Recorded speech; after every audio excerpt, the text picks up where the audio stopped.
dan Ayu Gelis. nah, kali-kali ini Bice di kawan Ayu Gelis selama 1 jam ke depan yuk ya. Kita bacoin berita-berita terhangat selama Bener. sepekan, Yes. tentunya di Provinsi Jambi. Yes, nggak cuma di kota tapi keliling-keliling kita pakai jalan-jalan. Jadi ganti-ganti ikuti kami terus tetap di Iko Berita. Tak apa-apa.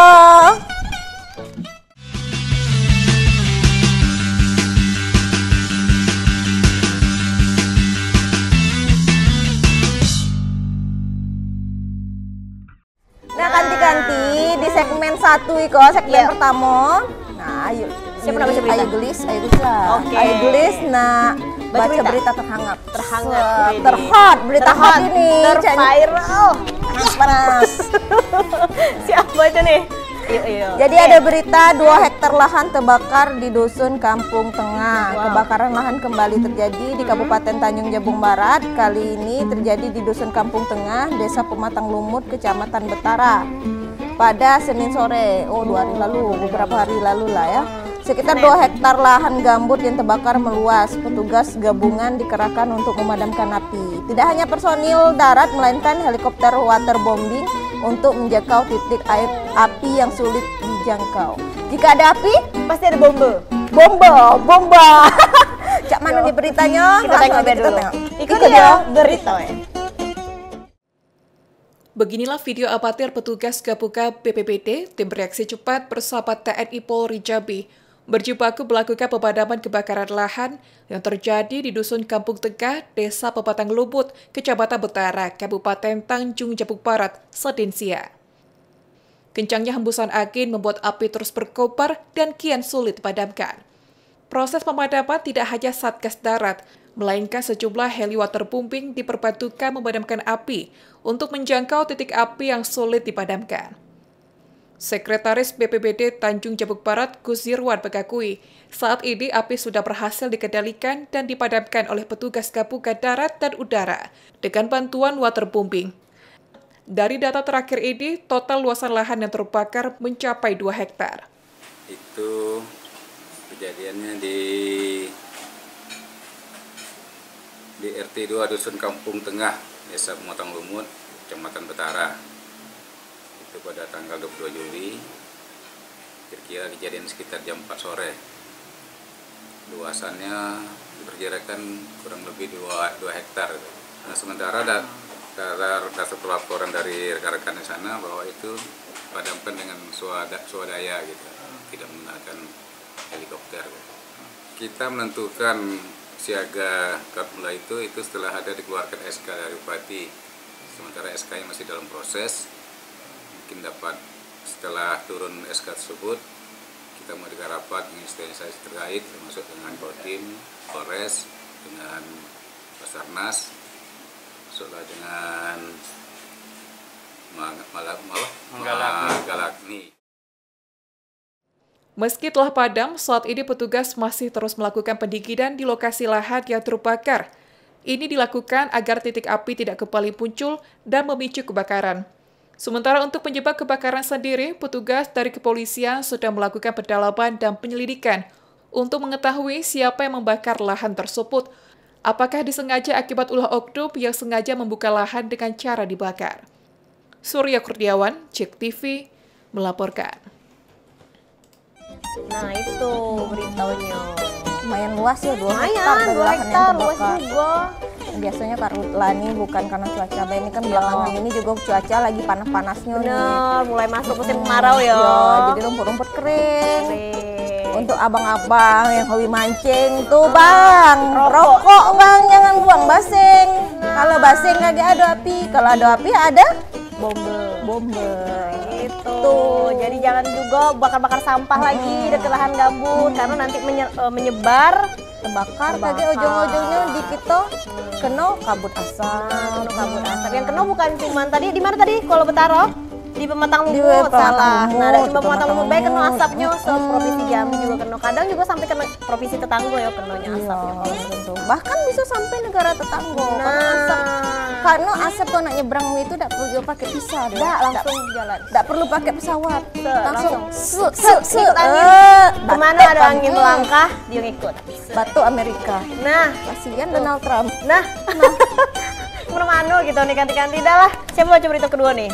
Nah, berita kedua nih masih di kabupaten yang sama. Nah, ayo lanjut yuk. Siapa nak baca? Ayo beda karena masih di Tanjab Barat. Udah ya. 4 ASN Tanjab Barat diduga masuk jaringan NII dari data Densus 88. Wah, nah, nih. Jadi 4 ASN Tanjab Barat diduga terafiliasi jaringan NII. Hal ini berdasarkan data dari Densus 88 yang mencatat 3 laki-laki dan 1 perempuan ASN Tanjab Barat terlibat. Hal ini turut dibenarkan langsung oleh Kabid Bina Politik Kesbangpol Tanjab Barat M. Taufik. Janganlah ganti-ganti di rumah. Organisasi NII. Nah, Nih. Cuma beritanya, Be. langsung deh. Yuk, Ikut dia. berita. 4 orang ASN Tanjab Barat diduga masuk dalam jaringan NII. Dari 4 ASN tersebut telah didata ternyata merupakan 3 ASN Tanjab Barat dan 1 lagi ASN berstatus P3K vertikal yang ada di Tanjab Barat. Menanggapi hal ini, Kabid Bina Politik Kesbangpol Tanjab Barat M. Taufik mengatakan, dugaan ini diketahui dari tim Densus 88. Terkait hal ini, pihak Kesbangpol sendiri telah intens berkoordinasi terkait penanganan tersebut, bahkan telah melakukan pendekatan dan komunikasi terhadap 3 ASN dan 1 P3K tersebut. Sekilas dengan adanya, dengan diduganya ada ASN Tanjab Barat yang terafiliasi terorisme, dapat kami sampaikan bahwa itu benar adanya sesuai dengan data yang dilaksanakan Densus 88 yang turun ke lapangan. Terkait 4 ASN tersebut, antara lain 3 orang laki-laki, 1 perempuan. Dan untuk OPD-nya 2 instansi, di instansi OPD guru masih menjabat sebagai guru, 1 di Dinkes, 1 di Depak. Pembinaan yang kami lakukan yaitu dengan melaksanakan ATHG. Kami melakukan deteksi dini dan cegah dini, yaitu dengan melakukan mendeteksi dini ancaman, tantangan, gangguan keamanan. Tapi yang itu sudah ditanya juga banget terkait 4 ya. Sudah kita tanya juga seperti apa, Bang? Pada dasarnya mereka siap mengakui dan siap kembali lagi dan sadar bahwa itu yang dilaksanakan itu salah. Lebih lanjut, Taufik mengimbau agar ASN dan masyarakat untuk waspada terhadap radikalisme yang bisa membahayakan dan merugikan, dan menekankan pentingnya ibadah dengan benar dan mengedukasi diri dengan sumber yang sahih. Surya Kurniawan, JEK TV, melaporkan.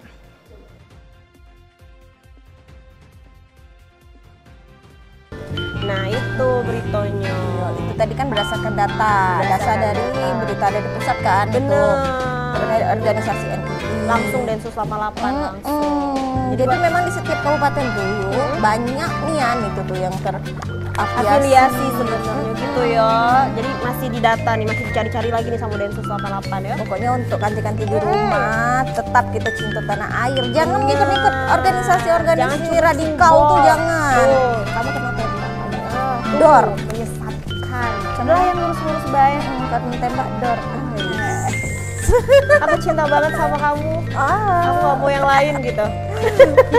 Itulah kan ganti. Jadi jangan coba-coba ngikut-ngikut yang menyesatkan kayak gitu. Pokoknya NKRI harga mati merdeka. Oke, kita lanjut, Bi. Ini saya yang baca ya. Jadi ganti-ganti ini ada berita tadi kan di Tanjung Jabung Barat. Sekarang kita berpindah ke jalan-jalan ke Muaro Jambi. Pakai apa kita jalan-jalan? Jalan kaki baik lah. Enak nih ya. Jalan kaki kita ke Muaro Jambi ganti-ganti. Apa beritanya tuh? Ini sayang sekali tapi ada 3 titik lahan di Kabupaten Muaro Jambi terbakar. Waduh, ini puluhan personil Satgas Karhutla Muaro Jambi kembali berjibaku memadamkan api. Oh, ini bomba juga nih. Kebakaran pada Jumat kemarin. 5 minggu lalu berarti ya. Terjadi di 3 kecamatan yang menghanguskan 5 hektar lahan. Wih, lebih luas dari Tanjung Jabung tadi. Lumayan juga ya 5 hektar itu tuh kalau untuk hutan. Cuman berapa banyak oksigen yang hilang gara-gara api tadi dah. Ganti asapnya sudah kemana-mana. Mana beritanya tuh? Kita tengok dulu. Ikut dia berita. Kebakaran hutan dan lahan kembali terjadi di Kabupaten Puro Jambi. Berdasarkan catatan tim Satgas Karhutla Puro Jambi, terdapat 3 peristiwa kebakaran lahan yang terjadi pada Jumat 19 Juli 2024. Di antaranya Desa Gerunggung, Kecamatan Sekerdan, lebih kurang seluas 5 hektar lahan yang terbakar pada rawa kosong. Kemudian Desa Tangkit Lapa, Kecamatan Sungai Gelam, dengan luas lahan terbakar lebih kurang 0,5 hektar, yang merupakan lahan gambut. Dan terakhir, peristiwa karhutla terjadi di Desa Talang Duku, Kecamatan Taman Rajo, dengan luas kebakaran kurang lebih 0,4 hektar, yang merupakan lahan mineral. Setelah berjibaku, api di 3 titik kebakaran berhasil dipadamkan oleh tim Satgas Karhutla, baik dari TNI, Polri, BPBD, dan Manggala Agni. Kabak Ops Polres Puro Jambi AKP Rudi Hambali mengatakan, dalam proses pemadaman, selain minimnya ketersediaan air, tim juga sulit menuju titik lokasi yang terbakar. Atas peristiwa tersebut, kini kawasan yang terbakar, terutama di Kecamatan Sekerdan, telah dipasang garis polisi. Hingga kini kepolisian masih menyelidiki penyebab kebakaran di 3 titik tersebut. Menerima laporan kurang lebih jam 5 sore tadi, terjadi kebakaran sesuai dengan laporan masyarakat. TKP-nya di RT 02 Desa Gerunggung. Kita langsung koordinasi sama BNPB, instansi terkait, TNI Polri langsung turun TKP. Terus yang kedua, kita laksanakan penanganan secara intensif ini. Ini akan kita lidik dulu, kita mau olah TKP, sudah kita pasang garis polis. Akan menindaklanjutinya mungkin dari Tepiter Polres dulu. Yang pertama, jangan sekali-sekali membakar ya, karena membakar sudah melanggar pidana ya, sudah ada hukumannya, ancaman sudah jelas. Sudah saya himbau kepada masyarakat khususnya warga masyarakat Puro Jambi, kalau membuka lahan jangan cara membakar lah, kan ada upaya-upaya lain ya. Atas peristiwa tersebut, tim Satgas Karhutla kembali mengingatkan kepada warga agar tidak membuka lahan dengan cara membakar. Untuk langkah pencegahan, hingga kini tim Satgas masih melakukan patroli di kawasan rawan terbakar. Diovia Putri Sanjaya, JEK TV melaporkan. Itu luas nih ya, enggak ya sayang? Iya, 5 hektar sayang nian. Harus pemulihannya lama lagi tuh. Kalau sebulan berapa titik tuh berhektar-hektar, lama-lama yo habis lahan di Jambi. Gitu. Cak mana monyet nak tinggal? Numpang rumah yuk boleh? Oh jangan, banyak nian kaget. Pening juga kan sih. Tidak boleh monyet numpang. Jadi bolehnya siapa yang boleh? Tapi kan kasihan yo kalau ganti-ganti hutan itu. Hutan itu kan paru-paru dunia kan. Bener. Kalau bisa dijago lah, dak yo. Iya. Kalau kebanyakan kebakaran hutan kayak gini, oksigen jadi tidak bagus. Berkurang. Tahu belakangan ini kok juga panas gitu lainnya. Hot summer. Kalau nyemur itu ikan asin, cepat ini buat tidak payah masak, tidak payah dimasak lagi, langsung ibarat buat sambal mentah dah. Wih, kalau ikan tidak usah digoreng, enak nian. Yang panas. Cuman kita makan dulu dah. Nah, makan dulu kan. Lah capek pula baca berita hot tadi. Haus pula jadinya kan. Nanti kami nak break dulu. Jadi jangan kemana-mana, tetap di Ke Berita. Tah hapo-hapo.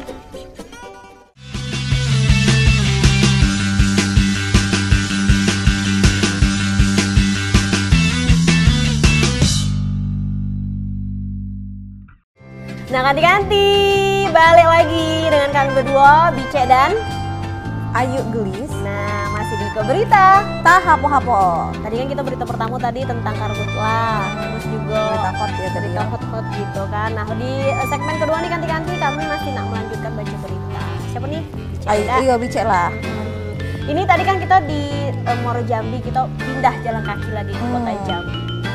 Jadi ganti-ganti, ini ada 8% penduduk Jambi mengalami kerawanan pangan. Kerawanan pangan masih mengancam sejumlah masyarakat Provinsi Jambi. Dari 45.000 data nasional nih, 8% tersebar di Provinsi Jambi yang mengalami kerawanan pangan. Lumayan 8% tuh. Berdasarkan data 8% dari penduduk Jambi berarti lumayan itu ya. Banyak. Kerawanannya macam apa ya? Nah, kita tengok dulu macam mana berita. Ganti-ganti kita tengok dulu. Itu Coba dia berita. Kerawanan pangan masih menjadi ancaman bagi sejumlah masyarakat di Provinsi Jambi. sebagian penduduk Provinsi Jambi sulit untuk mendapatkan pagar atau membeli kebutuhan bahan pokok.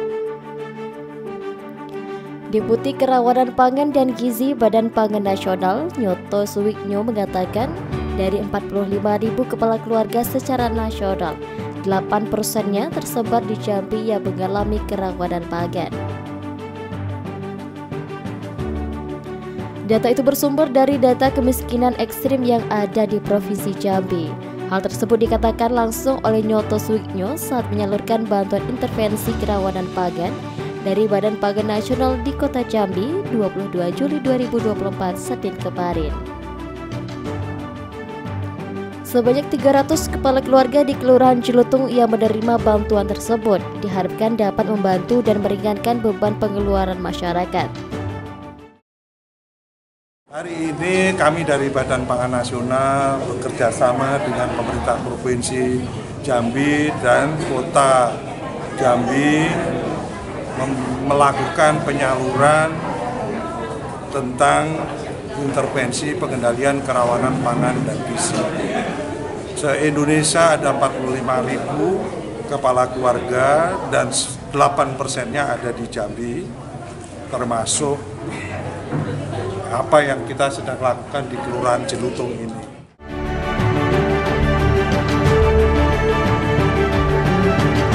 Nyoto Suwiknyo juga menyebutkan bahwa angka prevalensi kerawanan pangan di Provinsi Jambi masih cukup tinggi, yakni 10,2%, sehingga keseimbangan pangan dan gizi masih kurang berimbang. Heru Syaputra, Cek TV melaporkan. Nah itu dia tadi, jadi memang datanya yo 8%. Berdasarkan data tadi lumayan bisa juga 8% itu ya. Dari 45.000 data nasional, 8%-nya ada di kita. Ya semoga kaget pemerintah terkait, instansi terkait dapat mengatasi angka tadi. Mengecil berkurang kalau bisa hilang. Tidak ada lagi krisis rawan pangan. Benar.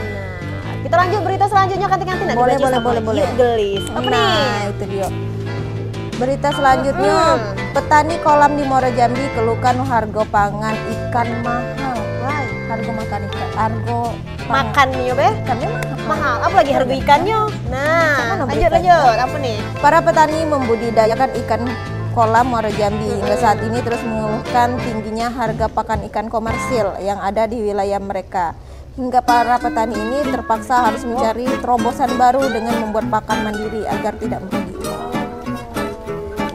Luar biasa juga kan? Iya. Harga mahal itu jadi petani-petani ikan tadi Bisa berpikir kreatif. buat makan ikan tadi buat terobosan. Jangan spaghetti Wah. makan ikan. Kita tengok be macam mana terobosannya nih. Itu dia. Berita ya. Ratusan kelompok tani pembudidaya ikan kolam di Muara Jambi saat ini terus mengeluhkan tingginya harga pakan ikan komersil di tingkat para petani ikan Muara Jambi. Bahkan harga pakan ikan dengan merek tertentu saat ini telah mencapai Rp9.000 lebih per gramnya. Akibat terus naiknya harga pakan ikan tersebut. Ardi selaku petani pembudidaya ikan kolam di Muara Jambi mengatakan pendapatan ekonominya saat ini turun hingga lebih 50% saat masa panen atau bahkan banyak yang merugi. Untuk mensiasatinya, sebagian dari mereka terpaksa membuat bahan pakan ikan mandiri dengan bahan baku seadanya agar terhindar dari kerugian. Kalau harga pakan dari hari ke hari tidak pernah turun perasaan saya. Selalu naik terus dan tak pernah turun. Ya, jadi untuk mensiasatinya kita harus apa, Pak? Sejauh ini kalau dari kami selalu menggunakan pakan mandiri, itu solusi yang terbaik. Di samping harga yang bisa kita atur sendiri, bisa kita tekan, juga membuat pendapat kami lebih meningkat. Kalau kita menggunakan pelet pakan jadi atau pabrik, keuntungan kami terus menipis. Kalau biasanya kalau menggunakan pakan mandiri ya, itu bisa mencapai 10 juta sampai 15 juta per kolam. Kalau menggunakan pakan komersil, pakan pabrikan, tidak lebih dari 5 juta, Pak. Bahkan bisa merugi. Akibat terus terancam kerugian karena tingginya harga pakan ikan di tingkat petani yang tak sepadan dengan harga ikan. Pemerintah Kabupaten Muara Jambi melalui Dinas Perikanan setempat mencari solusi atas kejadian ini. Dovia Putri Sanjaya, JEK TV, melaporkan. Nah itu, woi, boleh lah warga-warga Muaro Jambi nih kreatif. Jadi, walaupun tadi tuh susahnya di Hargo kan, dia udah dapat subsidi lagi kan untuk pakan ikan ini. Masalahnya Lelamo sebenarnya. Makanya harga ikan nih masih stuck di harga itulah. Jadi dengan keadaan tadi mau dapat kita berpikir kreatif lah. Untungnya masyarakat Muaro Jambi ini luar biasa kreatif, pintar nian, bisa berinovasi. Kita apa inovasi kita? Apa terobosan kita nih? Kita jangan kalah dari orang Muaro Jambi. Kita buat makan apa? Makan gula. Spaghetti tadi apa? Spaghetti ikan. Spaghetti ikan dari ikan atau spaghetti ini untuk ikan. Keren. Keren pula. Ngomongin spaghetti beli nasi dulu, makan spaghetti pakai nasi yuk. Iyalah, kami nak makan dulu lah Cak, kalau Cak itu dah. Tadi ganti. Jangan kemana-mana, tetap di Iko Berita, Tahapo-hapo.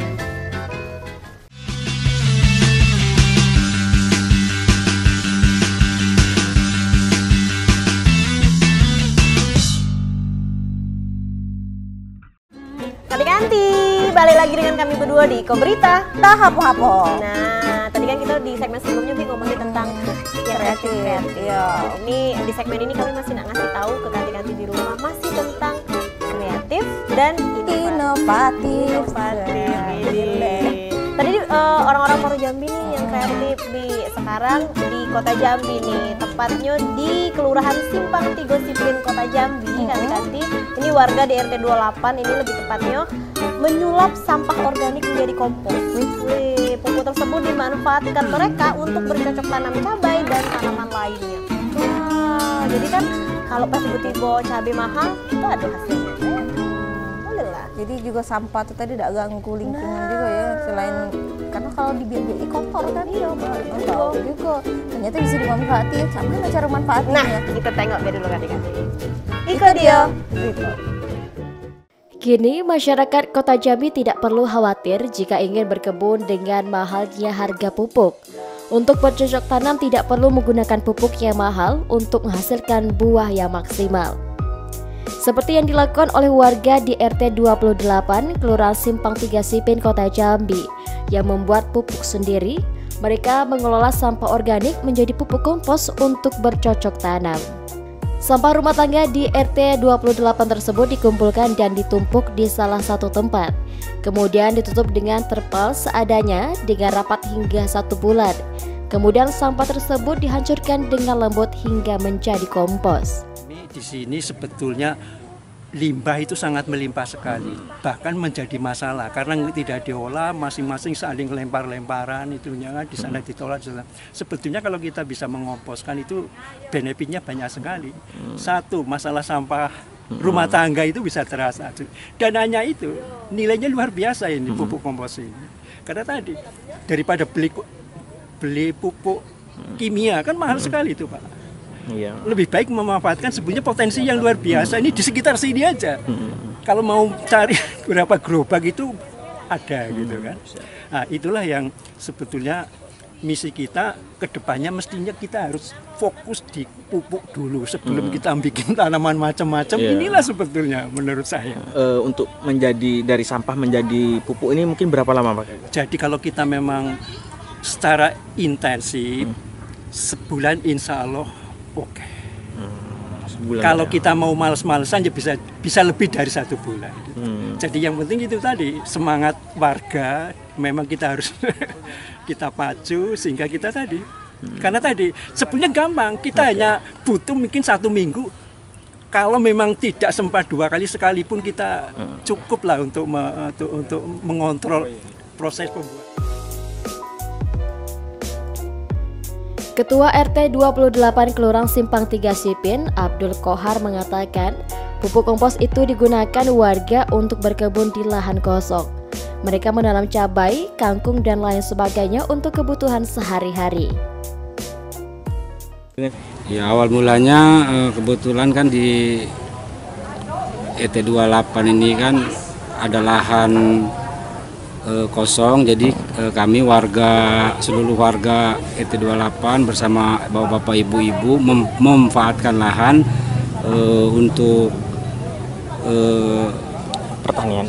pertanian. Nah, sudah itu kan kompos juga kami buat dengan adanya pupuk organik, pembuatan pupuk organik yang sudah dibilang sama Pak Maksudi. Jadi intinya lahan pertanian di lahan RT 28 ini kami memanfaatkan lahan semaksimal mungkin seperti tanaman kates, cabai, jagung, pisang. Dan pupuknya kita buat sendiri Pak ya? Pupuknya buat sendiri karena itu ada semacam produk, bukan produk unggulan, ibaratnya inovasi dari RT 28 pupuk organiknya. Pemanfaatan lahan kosong tersebut merupakan imbauan dari pemerintah Kota Jambi. Hal itu bisa digunakan dalam pengendalian inflasi agar kebutuhan masyarakat bisa tercukupi dengan baik. Lina Liska, Cek TV, melaporkan. Jadi harus ada mesin giling juga ya, dari itu digiling sampahnya digiling-giling, sampahnya digiling-giling. Asik. Banyak sampahnya, komposnya juga digiling. Komposnya digiling, beda dong. Nah gitu, jadi lumayan kreatif nih. Jadi bisa juga untuk contoh kita yang nonton di rumah juga kan. Kebetulan kan harga pupuk juga mahal tuh. Nah pupuk komposnya mudah-mudahan bisa jadi solusi untuk petani-petani hortikultura. Ada sih kalau yang cabai-cabai itu kan. Kalau tidak salah tuh. Kalau salah tolong dikoreksi. Nah, manusia tidak luput dari kesalahan. Iya. Jadi kita bisa belajar juga cara bikin cabai, cara nanam cabai, cara bikin pupuk untuk nanam cabai. Kalau kita di cabainya beda. Di cabai lah. Kami makan dapat cabai dak lemak, dak lemak. Lanjut, siapa cerita nih? Berita selanjutnya ya. Untuk hak kepemilikan lahan, warga Sungai Bungur gelar demonstrasi. Nah, kok yang heboh-heboh lagi rame-rame. Nah, itu di Kota Jambi, masyarakat Sungai Bungur, Kumpe, Muaro Jambi menggelar aksi unjuk rasa di kantor ATR BPN Provinsi Jambi menuntut hak kepemilikan lahan retribusi yang diberikan negara. Dalam kegiatan ini, pihak ATR BPN menemui dan melakukan audiensi. Masih masalah konflik lahan yang berebut tanah. Tapi untungnya dari pihak tetap menemui tetap buka solusinya. Kita kayak mana nih cara diskusinya? Boleh lah, kita kan ada dulu kita. Itu dia berita.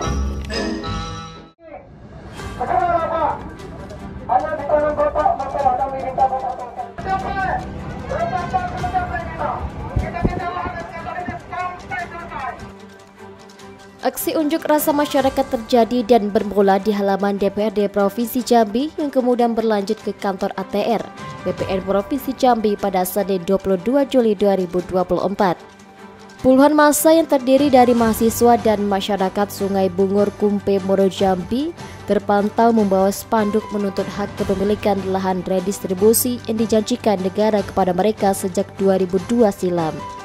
Berdasarkan lembar press release resmi yang diterima awak media, diketahui surat keputusan BPN Pusat bernomor 25X1/2002 menjelaskan lahan redistribusi seluas 1.500 hektar diberikan negara untuk masyarakat setempat. Pemerintah melalui instansi terkait di wilayah Provinsi Jambi pun telah melakukan upaya turun ke lapangan mengidentifikasi permasalahan. Namun berdasarkan keterangan rilis yang diperoleh belum juga mendapat titik terang. Pada saat aksi di halaman kantor ATR BPN Provinsi Jambi, terpantau pejabat ATR BPN Provinsi Jambi, Prihatomo selaku Kabid Survei Pemetaan hadir langsung. Ia mengungkapkan akan menindaklanjuti tuntutan masyarakat tersebut. Gitu. Nanti kita sama-sama kita bahas juga sama BU sama Gubernur, mana kita survei, kita itu, jadi mungkin nggak cuma kami aja, dari pihak mungkin juga bantu dari pihak sosial, dari itu gitu, dari Pemprov. Nah, kami terus terang nunggu komando dari Pak Gubernur, Pemprov. Waktu hari ini set, nah gitu. Kami nggak bisa siaran, ini sendiri, agak lucu. Ya. Sekarang selesaikanlah Pak menurut prosedur pemerintahan Bapak. Nah, menjelang menunggu proses itu kami ingin nambah sini.